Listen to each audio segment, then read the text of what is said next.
بسم اللہ الرحمن الرحیم۔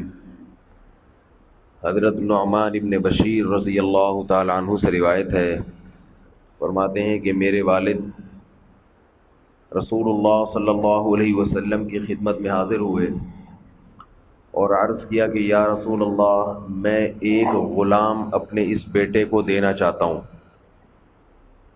آپ صلی اللہ علیہ وسلم نے فرمایا الک ولد سواک، تمہاری اس کے علاوہ بھی کوئی اولاد ہے؟ انہوں نے فرمایا ہاں۔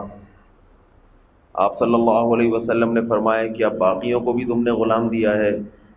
فرمایا نہیں۔ پھر آپ صلی اللہ علیہ وسلم نے فرمایا ایسرک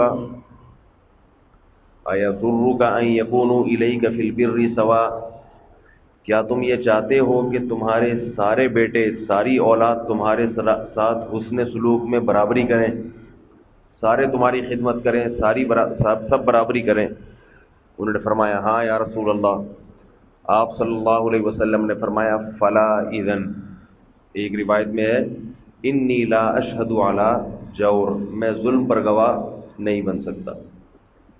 اس سے معلوم ہوتا ہے کہ نبی صلی اللہ علیہ وسلم کہیں بھی کوئی ایسا معاملہ ہوتا تھا جس میں کسی کے ساتھ زیادتی ہو رہی ہے، اس معاملے پر گواہ نہیں بنتے تھے۔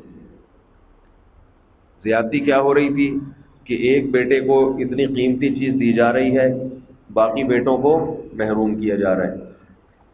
اس سے ایک شرعی مسئلہ بھی پتہ چلا کہ اولاد میں بھی برابری کرنی چاہیے انسان۔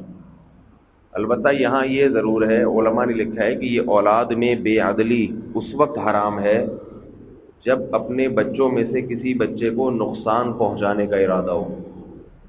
نقصان کا ارادہ نہیں ہے، بلکہ کسی بیٹے کو کسی ضرورت کی وجہ سے دیا جا رہا ہے۔ مثلاً کسی کو تعلیم کے لیے پیسوں کی ضرورت ہے، دوسرے کو ضرورت نہیں ہے، تو آپ تعلیم کے لیے ایک بیٹے کو پیسے دے رہے ہیں، وہ ایک الگ چیز ہے۔ بعض دفعہ کسی بچے نے خدمت زیادہ کی ہوتی ہے تو اس خدمت کی بنیاد پر اسے باپ زیادہ پیسے دے دیتا ہے، نوازتا ہے اس کو، یہ بھی ٹھیک ہے۔ یہاں ایک اور پہلا مسئلہ تو یہ ذہن میں رکھیے کہ اولاد میں بلا وجہ تفریق کرنا، بلا وجہ، جیسے ایسا معاملہ کرتے ہیں لوگ، دیکھنے میں لگتا ہے یہ والا سوتیلا ہے اور یہ والا اپنا ہے، حالانکہ دونوں اپنے ہی ہوتے ہیں۔ ایک کو اتنا نوازا جا رہا ہوتا ہے، دوسرا خدمت بھی بڑھ چڑھ کے کر رہا ہے مگر اس کے ساتھ سوتیلوں جیسا سلوک، یہ صحیح نہیں ہے۔ اس سے ہوتا کیا ہے کہ ایک بچہ پھر فرما بردار بنتا ہے، دوسرا بگڑ جاتا ہے۔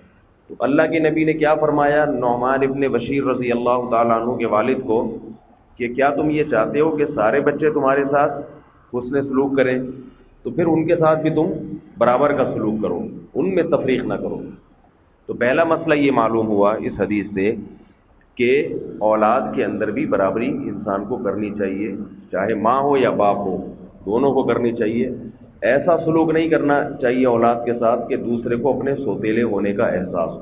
البتہ میں نے بتایا کہ جہاں کوئی ریزن ہو زیادہ دینے کی، ضرورت ہے، یا ایک کو تعلیم کا، ایک بیماری کا خرچہ ہے، یا ایک بیٹی ہے جو غریب خاندان میں شادی ہو کے گئی ہے، تو باپ اس کو ذرا زیادہ پیسے دیتا ہے تاکہ یہ وہاں سکون سے رہے، تو یہ جائز ہے، اس میں کوئی حرج نہیں ہے۔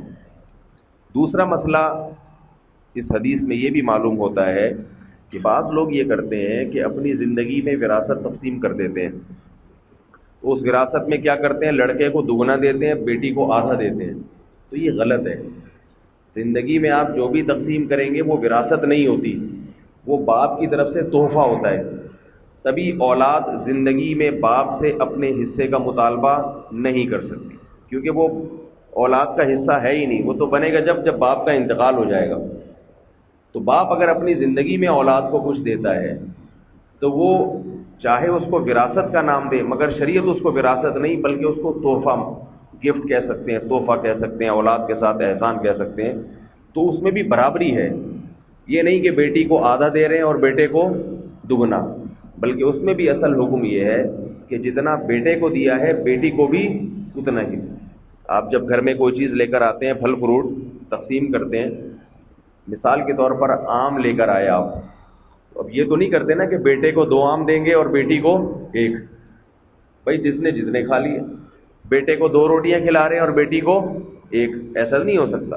تو بیٹا یا بیٹی ہونے کی بنیاد پر فرق کرنا یہ صحیح نہیں ہے، بلکہ آپ کو جتنا بیٹے کو دیا اتنا ہی بیٹی کو دینا پڑے گا۔ یہ بہت بڑی غلطی ہے جو لوگ کرتے ہیں، آدھا آدھا حساب شروع کر دیتے ہیں، ایسا نہیں ہوتا، برابری کرنی چاہیے۔ اور بیٹی ہونے کی بنیاد پہ فرق کرنا یہ ظلم ہے، یہ زیادتی ہے، یہ جائز نہیں ہے۔ البتہ یہاں بھی اس بنیاد پہ فرق کیا جا سکتا ہے کہ ضرورت کس کو زیادہ ہے۔ بیٹا جو ہے نا اس کی ذمہ داریاں زیادہ ہیں، مثال کے طور پر اس کا خاندان بڑا ہے، اس کے خرچے زیادہ ہیں، جبکہ بیٹی کے بارے میں یہ ہے کہ یہ دولت مند خاندان میں گئی ہے اور بیٹا جو ہے وہ غریب ہے لیکن خرچے زیادہ ہیں، تو اس بنیاد پر بیٹے کو دیا جا سکتا ہے۔ لیکن وہاں انسان اپنا محاسبہ کرے کہ اگر یہی کنڈیشن بیٹی کے ساتھ ہوتی کہ بیٹی غریب خاندان میں گئی ہوتی، اسے ضرورت زیادہ ہوتی اور بیٹا مالدار ہوتا، تو کیا میں بیٹی کو زیادہ دیتا؟ تو اگر دل یہ گواہی دے ہاں بھائی بیٹی کو زیادہ دیتا، تو اس کا مطلب کہ آپ کی طبیعت میں انصاف ہے۔ اور اگر بیٹے کے لیے اصول کچھ اور ہیں، بیٹی کے لیے اصول کچھ اور ہیں، اس کا مطلب ہے کہ آپ بیٹوں کو لاڈلا سمجھتے ہو اور بیٹیوں کو سوتیلا سمجھتے ہو۔ تو یہ اپنا محاسبہ انسان کو کرنا چاہیے، یہ پھر درست نہیں ہے اس طرح سے اولاد میں فرق کرنا۔ تو اصل جو یہ حدیث میں نے پیش کی ہے، یہ نبی صلی اللہ علیہ وسلم کی یہ عادت بیان کرنے کے لیے کہ آپ صلی اللہ علیہ وسلم غلط اور نامناسب باتوں پہ گواہ نہیں بنتے تھے۔ تو اب ہمیں بھی اگر کوئی خاندان میں بلائے کسی ایسی بات پر گواہ بنانے کے لیے کہ بھئی آپ تشریف لے آئیں، ہمارے ہاں وراثت تقسیم ہو رہی ہے، یا میں یہ پلاٹ فلاں کے نام کر رہا ہوں، یا میں یوں کر رہا ہوں، اور آپ کو پتہ یہ غلط ہو رہا ہے، اس میں دوسرے کے ساتھ زیادتی ہو رہی ہے، تو آپ بائیکاٹ کریں، بولے بھئی آپ کا لوگوں کا جو حساب کتاب ہے ہماری سمجھ سے بالا تر ہے، ہم اس میں شریک نہیں ہو سکتے، ہم اس میں گواہ نہیں بن سکتے، اس ڈاکومنٹیشن میں ہمارے سگنیچر نہیں ہو سکتے۔ نبی صلی اللہ علیہ وسلم نے جیسے منع کر دیا بھئی میں نہیں گواہ بن سکتا، تو ہمیں بھی کیا چاہیے؟ کہیں بھی خاندان میں زندگی میں درجنوں مواقع ایسے آتے ہیں کہ بھئی خاندان میں کسی کے ساتھ غلط ہو رہا ہوتا ہے، اب لوگ کیا کرتے ہیں اپنے تعلقات بڑھانے کے لیے، دوستیاں بڑھانے کے لیے ہر غلط سے غلط بات میں بھی شریک ہو جاتے ہیں۔ کوئی بات نہیں، رشتہ داری نہ ٹوٹے، چاہے کسی کے ساتھ ظلم ہو جائے، تو ایسے موقع پر رشتہ داری جوڑنے کی اجازت نہیں ہے۔ رشتہ داری جوڑنا تو شریعت کا بہت اہم حکم ہے، مگر غلط باتوں میں رشتہ داروں کو خوش کرنے کے لیے کسی پہ ظلم کرنا، اس میں اگر رشتہ داری ٹوٹتی ہے تو ٹوٹ جائے، اسے جوڑنے کے دوسرے طریقے اختیار کر لیں آپ، بعد میں کسی طرح ان کو منا لیں، ہدیے تحفے دے کے منا لیں، لیکن اس غلط بات میں ان کے ساتھ شریک نہ ہو، چاہے وراثت کا معاملہ ہو یا اور کوئی غلط معاملہ ہو، اس میں شرکت نہیں کرنی چاہیے۔ اللہ تعالی ہم سب کو سمجھنے کی توفیق عطا فرمائے۔ وما علینا الا البلاغ۔